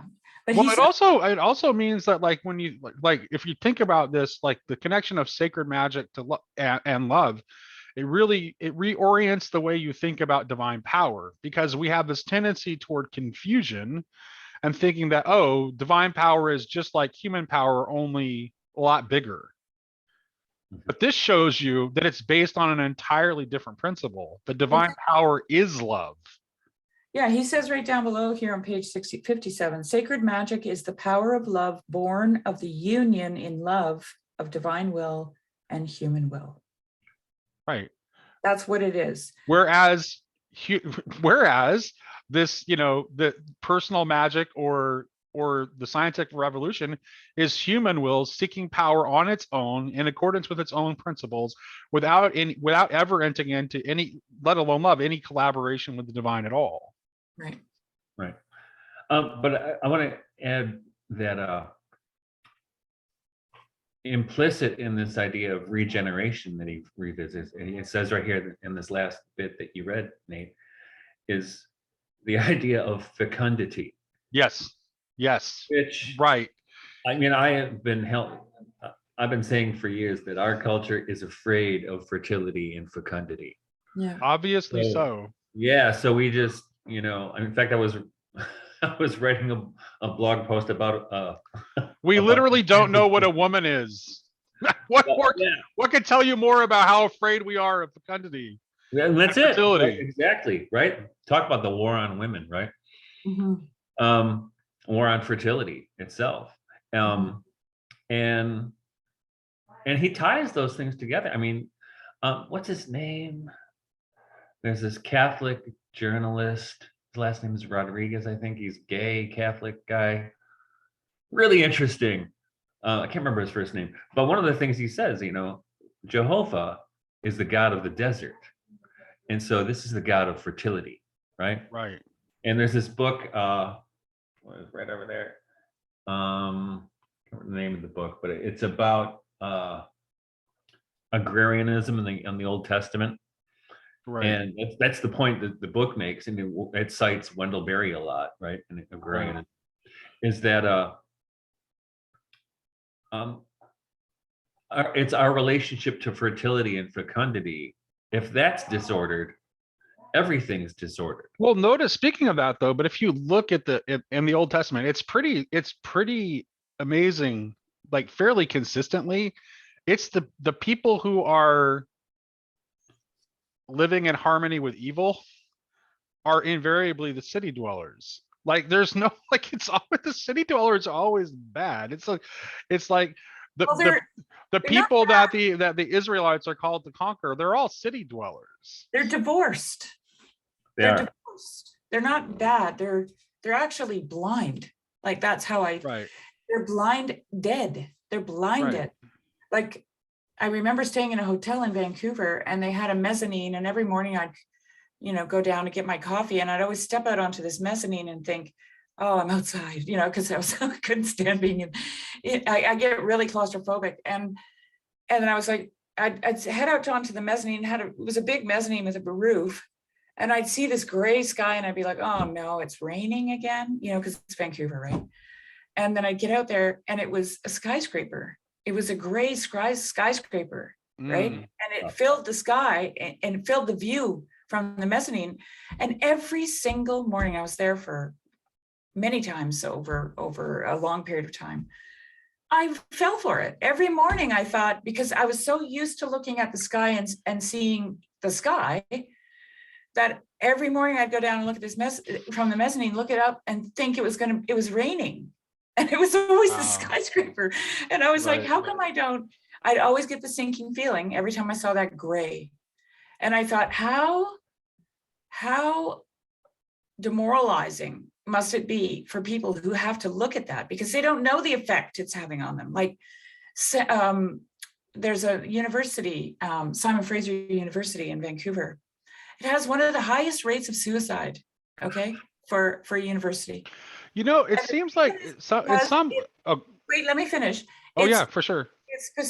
It's specifically designed by an architect, and it's full of concrete, okay, gray concrete, and it sits on a high knoll above the city that gets a lot of fog. And all these students are stuck in this dead gray concrete buildings in a fog, right? And they actually know, you could Google it, they know that the architecture lends itself to the suicide rate at that university. Wow. Yeah. Yep. Well, Steiner said that years and years ago. Yeah. I went to the Evergreen State College. Well, I also went to Thomas Aquinas College, so I went to two different colleges. And the Evergreen State College has like pretty ugly gray buildings that are just ugly gray concrete buildings, but the actual campus itself is like wooded and beautiful. That's kind of so it's kind of like there's a contrast, so it's not quite as oppressive. Although it would be nice if the buildings were also nice to look at, but they're not. They're ugly, or at least they were when I was there. But I was thinking, like, I can't help but I'm wondering, like, we seem to know what we're doing to a certain extent. Like like when you see like in our films and like when we project our own future, we seem to know the trajectory we're on. If you look at look at some of our popular science fiction films, like Blade Runner is an obvious example, right? So it's like we don't have any lack of understanding about what we're doing, but we don't seem to be able to reverse course. No, because of capitalism. That's why. Yeah. I don't think I wonder if I wonder if it's something deeper. I mean, yeah, definitely capitalism is a factor for sure, but I wonder if it's not. I wonder if this like. Well, I'm going to say like mysticism is kind of like the first step to everything else that we're talking about, right? So a lack of mysticism, and we still like. I mean, I think modernity is starting to come apart at the seams to a certain extent, but we still like even people that see that still have like a kind of like slight suspicion about mysticism, and they seem to just equate it with any old experience, whatever, and don't realize that it's connected to the experience of God, or as I think as Tomberg puts it here in that section that I just read, like, well, he connects it. He connects. No, it's faith. Faith he connects to the divine breath. But to me, that is the essence of mysticism. Like that's what it is. But he also connects it to gnosis.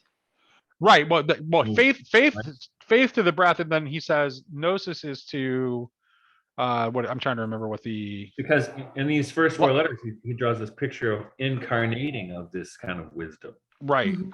right? How you need these stages or these steps. Yeah, or he these he things ties working he out. ties gnosis to hope. Yeah. Right. So Well, you I know- mean, oh, go ahead, I Michael. was just, well, I think I couldn't help but think when you guys were talking that, this whole idea of when we talk about life and death a lot here, right? Mhm. About sacred magic and destruction. And I couldn't help but think of Deuteronomy 30:19, right? I call heaven and earth to record this day against you, that I have set before you life and death, blessing and cursing. Mm, Therefore choose life, that Mm. both thou and thy seed may live. right. yes. And that's Right. don't do as a That's culture. No. Yeah. That's why Yeah. they buried the PhD students' study. Right? Because they chose profit over life. Well, that's why, if you heard recently, California and Maryland, I think, are trying to pass these bills that seem to allow for infanticide. No. It's Yeah. not, they're kind of cagey on the language, but 10 years ago, I don't know if you've seen it, this article came out by two Australian philosophers called Afterbirth Abortion. Why should the baby live? Right. No. Have you seen it? No. You should check it out. It's very, very short. I use it for my students. And the funny thing is 10 years ago, I'd have the students read it in class, and I would do it because I would get to watch them while they're reading it. And they'd be going, oh my God, oh my God, oh my God. They're what? But now if I have them do it, they barely bat an eye. Oh. Wow. Yeah. Like, what? Seemed like a good idea. Yeah. Yeah. Right. Just 10 years. But we really are growing increasingly hostile to life, though. We are. Or our cultures. We should say not us. But yet at the same time, and this is the weird part.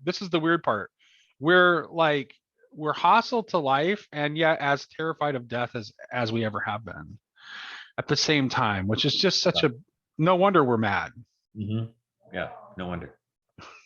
Well, we're always caught in the tension, right? Of like that verse, death and life, right? We're always caught in this tension. They get to choose.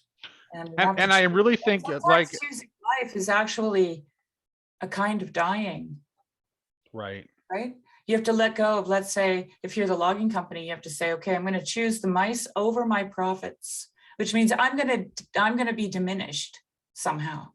I'm going to die. Something about me is going to die, or my Right. Well, company. that's how it actually works. That self-sacrificial principle. Like that's how the hierarchy of love works in contrast to the hierarchy of power. Right. And we won't understand life until we know that. Yeah. And we begin to live that out. Right. So There is that section in here, Nate, and I wonder if this actually links up to what we're saying here, because he says, resist the devil and the devil will be your friend. oh, right. I wanted to I hinted at that in Yeah, our I last know. discussion. Yeah. Do you want to Repeatedly. read that whole little section where he talks about like Sure. that idea? Whatever it may be, starting there. Yeah, sure, go for it.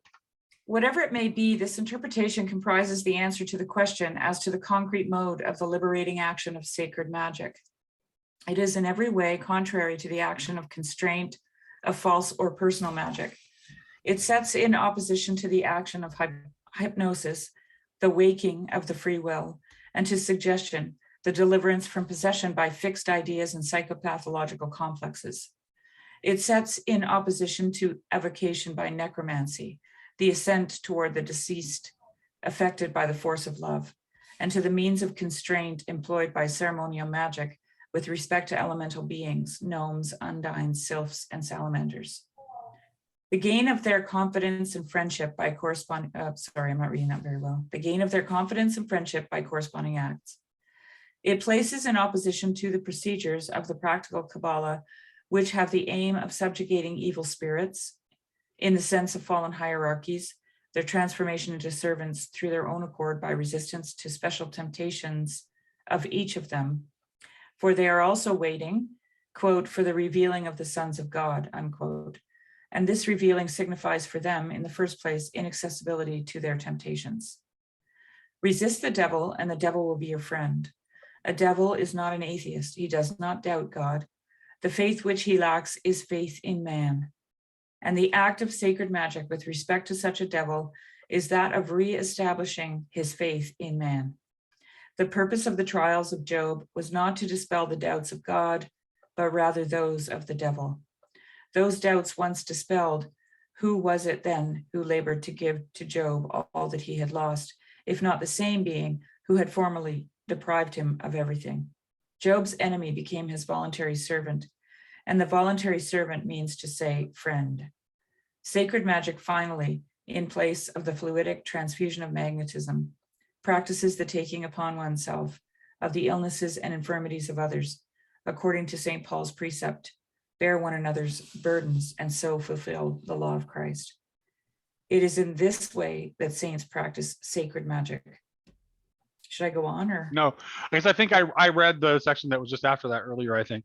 So that's really good. You know what I thought of when I read that section, Sherry? I thought of you saying it's for the angels. Yeah. Like what could make that idea like more crystal clear than that? And I think just to extend on that a little bit, there's another section a little bit earlier where he talks about the fallen hierarchies and he contrasts them with egregores. And I think that's start by bottom of page 61. It kind of starts, let's see here. Might be 62. Is it where man with the possibility? Yeah, right there. Yeah. Do you want to read it? Sure. Go for it. Is it on 61? I think it's 60. It might be on, I think it's on 62, actually, it looks like. Yeah. 62 at the top, the first paragraph. Man with the possible perversity of his warped imagination is far more dangerous than the devil and his legions. For man is not bound by the convention concluded between heaven and hell. He can go beyond the limits of the law and engender arbitrarily malicious forces whose nature and action are beyond the framework of the law, such being the Molochs and other gods of Cana, Phoenicia, Carthage, ancient Mexico, and other lands, which exacted human sacrifice.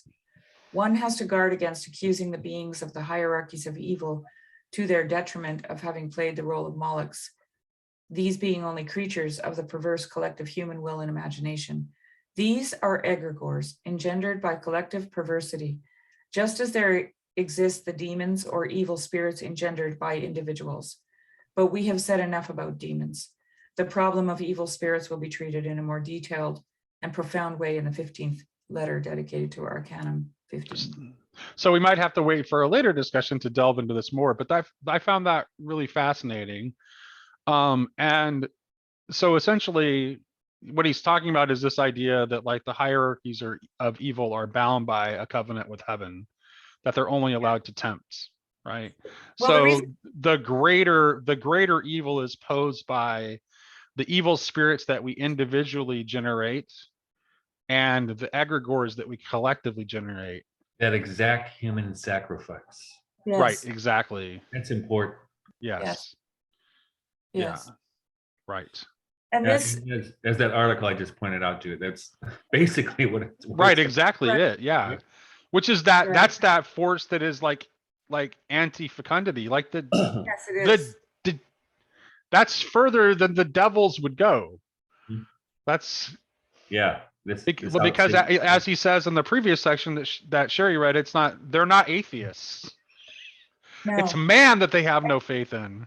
Mhm. Right. And this is why. You know what? I can't blame them sometimes. Right, exactly. Oh, I know. I know the feeling. I'm kind of sympathetic to the devil. Right. Wait a minute. It's like you decided that that your grand plan was to become one of these? Yeah. Well, okay. You So gotta be kidding me. this is the thing I want to draw out of this: resist the devil, and the devil will be your friend. And ask what you guys think of it. This is what Goethe did. This is the delicate empiricism. This is taking that study that my friend Angie did and letting the logging company taking it and saying, okay, I'm gonna curb my profits and I'm gonna look after the mice, right? Is that resisting the devil, right? Resisting the urge to possess and to capitalize on something? Right. And it also suggests that in our devil- overcoming of temptation, we actually restore the fallen hierarchies back into their proper order. Right. Like that's what came to my mind, Which is the essence of it's for the angels. and Like why the fall in the first place? Like if you follow Joel Salatin, he will show you very clearly that if you resist the devil will be your friend. Okay. Because if you resist the urge, the temptation to fall into the destructive mode, okay, and for the purpose of profits, and you care for your land, and it means work.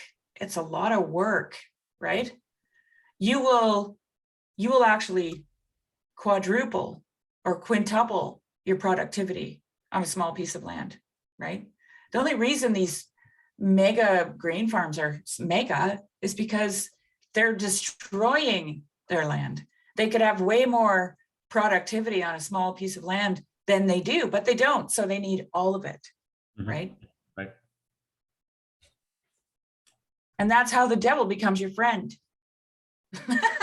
Yeah. Because if you resist it, it actually blesses you, right? In a Right. sense.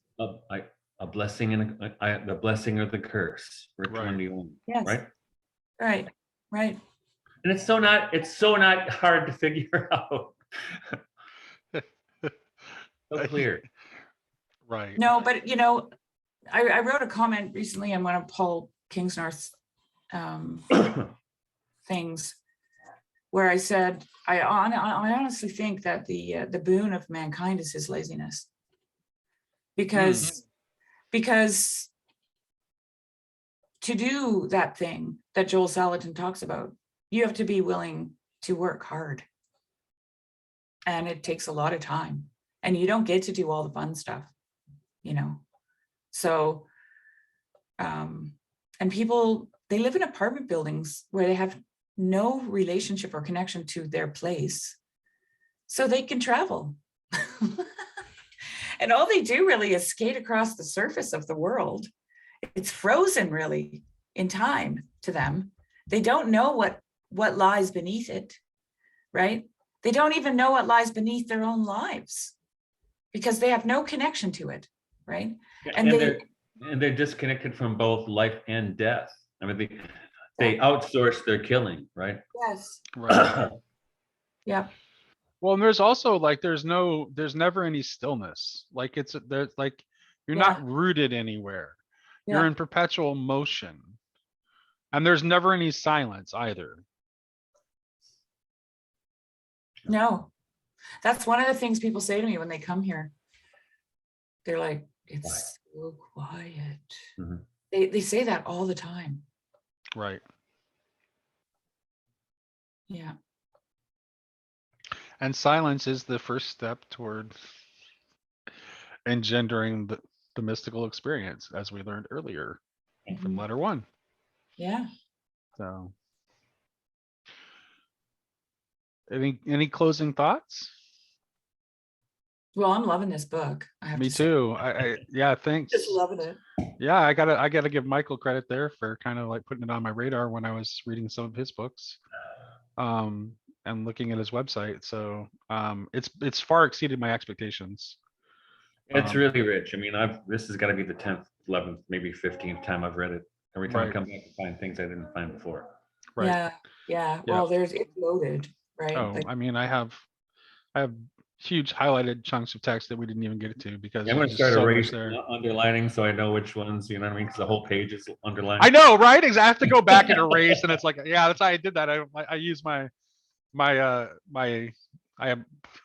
there's a highlight and erase in my reader, and I just use the erase button to get rid of the stuff that I'm not gonna. Well, now I'm just erasing to highlight.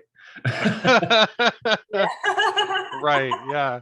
So yeah, it's really, really well, I wasn't fantastic. gonna write in my book when we started, and now I'm just like, screw it. I got a copy of a PDF from Wayne, so I'm using the PDF for my highlighting, so I don't have to mark up my physical copy. So I'm reading the physical copy. So what I've been doing. Color them. What was that? What's that? I colored in all the cards. Oh, that's really Oh, that's awesome that you nice. did that. Good That's really idea. cool. I love that.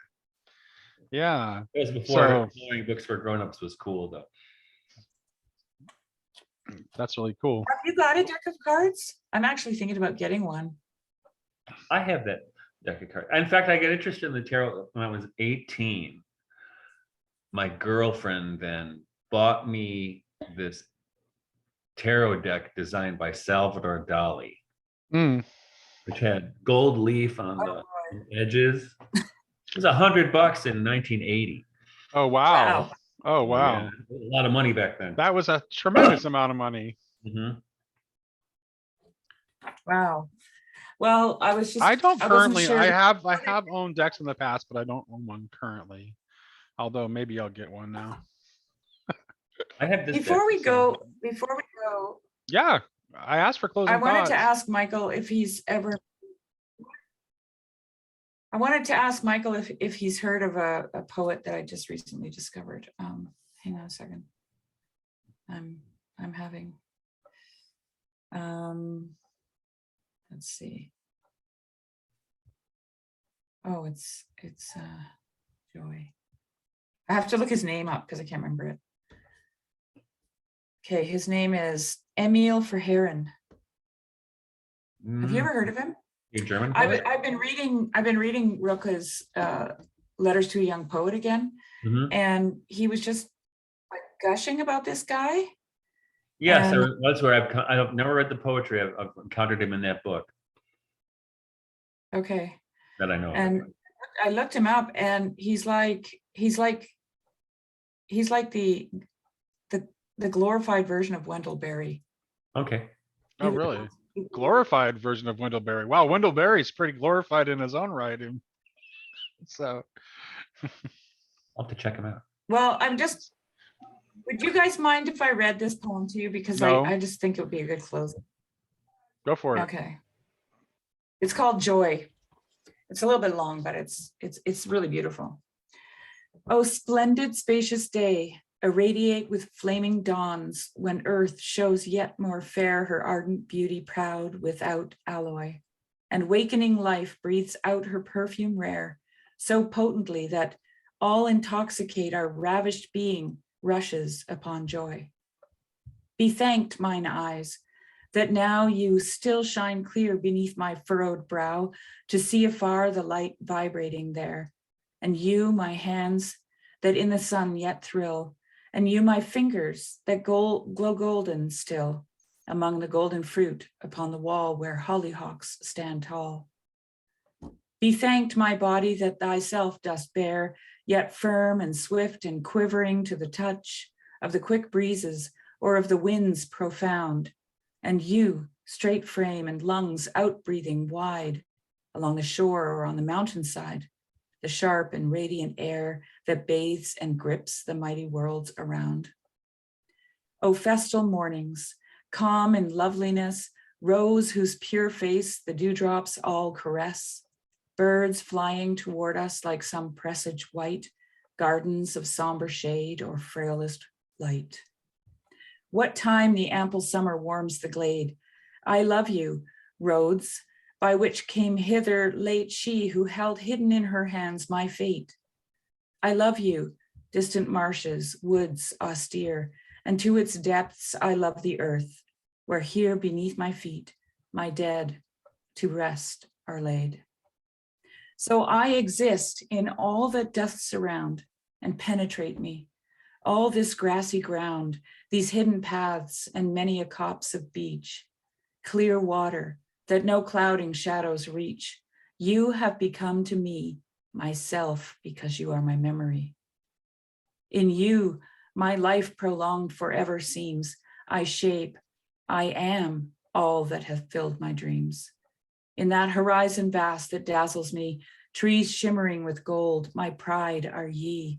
And like the knots upon your trunk, my will strengthens my power to sane, staunch labor still. Rose of the pearl-hued gardens, when you kiss my brow, a touch of living flame it is. To me all seems one thrill of ardor, beauty, wild caress, and I in this world drunkenness so multiply myself in all that gleams on dazzled eyes, that my heart fainting vents itself in cries. O leaps of fervor, strong, profound, and sweet, as though some great wing swept thee off thy feet. If thou hast felt them upward, hearing thee toward infinity, complain not, man, even in the evil day, whate'er disaster takes thee for her prey. Thou to thyself shalt say that once, for one short instant, all supreme, which time may not destroy, thou yet hast tasted with quick beating heart, sweet, formidable joy. And that thy soul, beguiling thee to set as in a dream, hath fused thy very being's inmost part with the unanimous great founts of power, and that that day supreme, that single hour, hath made a god of thee. Mm, Oh, that's beautiful. Isn't it's that really good. amazing? I can say why Relica liked that. Yeah. Yes. You know, That's great. just on that just on that note, like to kind of tie this back to the text just a little bit. There at the very end, there's this interesting paragraph where he ties this idea of blood to the word and or excuse me, a voice. Um, he says Alphias Levi puts as the subtitle to the chapter devoted to the third arcanum of the tarot and its transcendental magic, its doctrine and ritual, Plenitudo Vocis. His choice is more happy. It is inspired, more than happy. It is inspired. Indeed, fullness of voice. Could one better describe the essence itself of sacred magic? Yes, it is fullness of voice, with which sacred magic is concerned. It is the voice full of blood. It is the voice. It is the blood which becomes voice. It is being in which there is nothing mechanical and which is entirely living. And that, I think, is the essence of poetry, which is sacred magic. So thank you for ending with that great poem. And I just wanted to share that little thought to kind of put it in the context of our That's really great. conversation. Thank you guys. I appreciate it. This was another great conversation. Fun. I got to do some shopping, but I'll have it posted later this afternoon. Okay, I'll be out chopping up trees. Nice. All right. Okay. Bye-bye. Okay, bye, everybody. Yep.